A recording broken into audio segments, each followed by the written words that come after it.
Eu estou num lugar que, se fosse num dia normal, se eu estivesse aqui onde eu estou, eu sairia daqui preso. Eu estou nesse momento na pista do aeroporto Salgado Filho, onde centenas de voos chegam aqui por semana. E que, se há uma invasão, né, aqui nesse lugar, há uma atuação muito rápida por parte da Polícia Federal. Mas só é permitido estar aqui, e nós estamos aqui com equipes da Fraport, porque eles estão abrindo o aeroporto para que a imprensa possa ter acesso e ver com os seus próprios olhos aquelas imagens, inclusive, que a gente já via e fazia de helicópteros. E os ouvintes podem ver também, né, José? Vamos falar, na live agora, a gente está vendo aqui, né, o Josimar está na pista e toda aquela área que ficou alagada, encharcada, e depois a informação era de que o asfalto estava esfarelando, o Josimar está mostrando isso em imagens. Então, convite para os nossos ouvintes para entrar lá no YouTube para assistir. O Josimar estava no saguão ali do Salgado Filho durante o Gaúcha Atualidade ainda, Josimar, a gente percebia muito claramente os estragos a partir do teu relato. Agora que tu mostra pra gente a pista do aeroporto, nós que somos leigos, ou eu, por exemplo, pelas imagens não consigo perceber quais são as grandes avarias. Aí, enfim, tu pode dar alguns detalhes pra gente? Sim, o que chama atenção aí pra ti? Vamos lá, para situar o pessoal aqui, tá? Eduardo, por gentileza, lá naquele ponto mais distante a gente tem o aeroporto. O aeroporto está lá mais distante da gente. Nós estamos aqui na cabeceira leste da pista do aeroporto.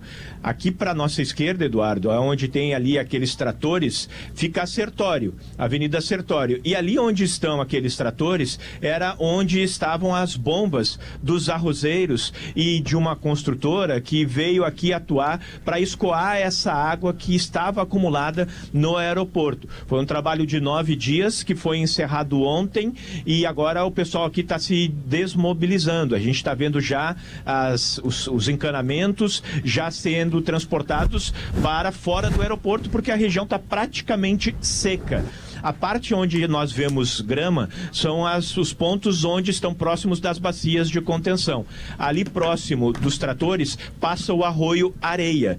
Era para lá que a água estava sendo drenada. Essa água drenada pelo arroio passa por baixo da pista do aeroporto e depois escoa no rio Gravataí, que fica aqui ao nosso leste.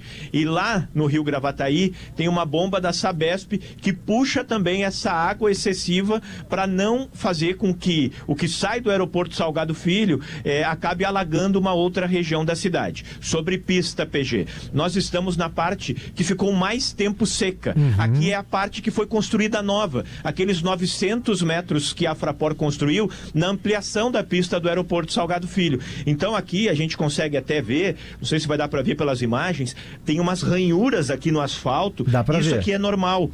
Isso aqui é assim mesmo, é feito para frenagem, é feito para que haja uma maior aderência do pneu dos aviões. Então aqui não tem problema, aqui ela não está esfarelando, como é um problema, pelo menos, né, não a olho nu, assim, claro, se de repente numa análise que depois que a Fraport vai fazer, poderá ser identificado se há algum comprometimento do solo.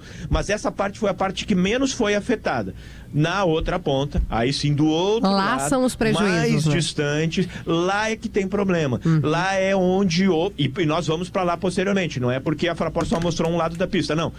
Nós saímos do terminal de passageiros, viemos para essa região onde estavam ocorrendo as drenagens e depois tem um ônibus estacionado aqui. Em seguida a gente vai para o outro lado para acompanhar aquela outra parte, a parte do terminal antigo de passageiros também, que ainda tem água concentrada, e depois visitar também aquela parte de esteiras que também foi muito comprometida. O que a gente percebe? Logo quando a gente entrou aqui no aeroporto, no que sobe a rampa do térreo para o segundo piso, barcos e botes estacionados onde deveria haver carros. É já o primeiro impacto que a gente tem. Nós entramos pelo segundo piso, pelo segundo andar, e ali quando a gente entra no aeroporto a gente já é impactado com um cheiro de mofo. O segundo e o terceiro piso, eles estão olha, daria para dizer assim que não parece que tivemos problema no aeroporto analisando o segundo piso e do segundo piso olhando para cima no terceiro, porque aquela foi uma região região que não foi alagada. Aí nós descemos a escadaria. E aí sim, o térreo, a gente identifica muito as marcas da enchente. Em torno de uns 80 centímetros que a gente pôde comparar na marca do que ficou na parede. E ali sim, ali a gente vê as cadeiras que estão tomadas pelo barro, o próprio piso, esteiras, a parte de conexões, tudo a parte comprometido. de desembarque. Tudo alagado, Kelly, tudo escuro, tudo sem ainda um processo de limpeza. Esse processo ele já começou. Inclusive aqui na pista mesmo. Tem uma empresa que foi contratada pela Fraport, que já desde esta segunda-feira está fazendo a limpeza. Tirar esse excesso, essa sujeira. A gente vê muito barro também pelo trânsito de tratores que tivemos por aqui. E depois que essa limpeza for finalizada, vai poder se identificar mais nitidamente os impactos que essa água trouxe para o aeroporto, trouxe para a pista. E aí tem um segundo trabalho que está acontecendo já, que é a sondagem. O que é isso? É aquela análise mais profunda do solo. Esse é um trabalho que a Fraport informou ontem, que vai durar 45 dias. A gente fica muito no olho de leigos que somos, né? A gente não conhece, então a gente fica assim, eu não tô vendo se quebrou a cadeira e tal. O mais profundo, PG, é a questão do solo ali. Porque uma aeronave pesada com centenas de pessoas, então a gente está falando de vidas, de risco de vidas, desce ali. Então você não pode ter qualquer solo, né? Tem que ter vai ter que reconstruir, vai ter que ter um estudo, vai ter que ter depois fazer testes. Esse é o principal. Bom, são 45 dias de estudo. Problema que a gente tem hoje, né? Claro, a gente está acostumado a ver prejuízo. Não seja tão visível, né? Eu não entendo absolutamente nada. O embaixo, como estava explicando o Josimar, é que é a grande questão. O quanto tem, porque o solo é encharcado, quando a gente fala, por exemplo, de um desmoronamento, né, na Serra, a região lá do Rio das Antas, Galópolis, tá? Que desmoronou a região bastante. A gente não sabe como é que está o solo ali. É esse estudo que vai ser feito, que vai nos dizer o tamanho do prejuízo para a gente saber qual é o remédio. Josimar, a gente vai ter que saber o diagnóstico para saber qual é o remédio. Um dia depois, algum otimismo aí? Alguma informação boa? Tipo, primeira semana de dezembro, vamos baixar um pouquinho? Sabe que essa data mais precisa, mais exata, vai ocorrer exatamente depois desse trabalho de 45 dias. E aí se vai identificar o que vai ser possível fazer. Você vai ter que só trocar a parte mais superficial do asfalto, ou se vai precisar se fazer uma reconstrução da base, aquelas camadas mais profundas, se vão precisar ser refeitas. Isso hoje não se sabe. O que a Fraport tem dito é exatamente isso, que ao final desse processo, aí sim, uma data mais próxima, não a final, não a derradeira, uma data mais próxima daquilo que a gente vai ter de possível reabertura. Porque segunda quinzena de dezembro, e aí também tem uma questão comercial envolvida. É uma data em que as pessoas viajam mais também. Então, todo o trabalho está sendo feito para permitir que, a partir da segunda quinzena de dezembro, seja possível entregar o aeroporto pronto para uso. Tem muitas ainda condicionantes. Por exemplo, a situação lá dentro também do aeroporto. Ela não é fundamental, mas é importante que se tenha esteira, que se tenha raio-x.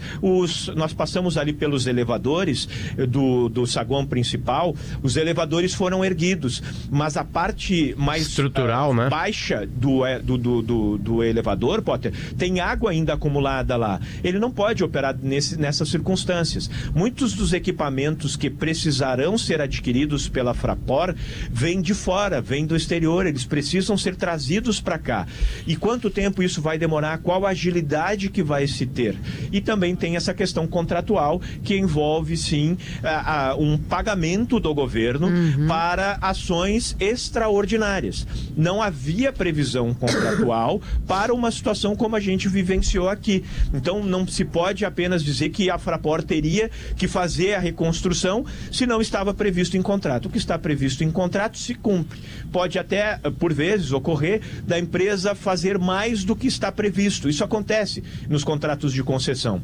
Mas aqui nós não estamos falando de amenidades, de poucas intervenções. Nós estamos falando de milhões de reais que precisarão ser investidos aqui, e a gente vai ter um detalhamento melhor com o passar do tempo, a partir do momento em que for possível fazer o aditivo e que vai poder, então, ter um melhor cenário de quando essas peças chegarão e de quando vai ser possível reabrir o aeroporto. É uma possibilidade da Fraport entrar para a história do Rio Grande do Sul. Por enquanto ela só tem uma concessão de um aeroporto. Se ela entender isso como um carinho a uma região inteira, né, e colaborar com isso junto, que, né, por enquanto só está na letra fria da lei, digamos assim, né, ela é uma empresa que tem uma concessão em Porto Alegre. Né? E agora, se ela quiser colaborar mais, né? E obviamente uma agilidade completa e total do governo federal.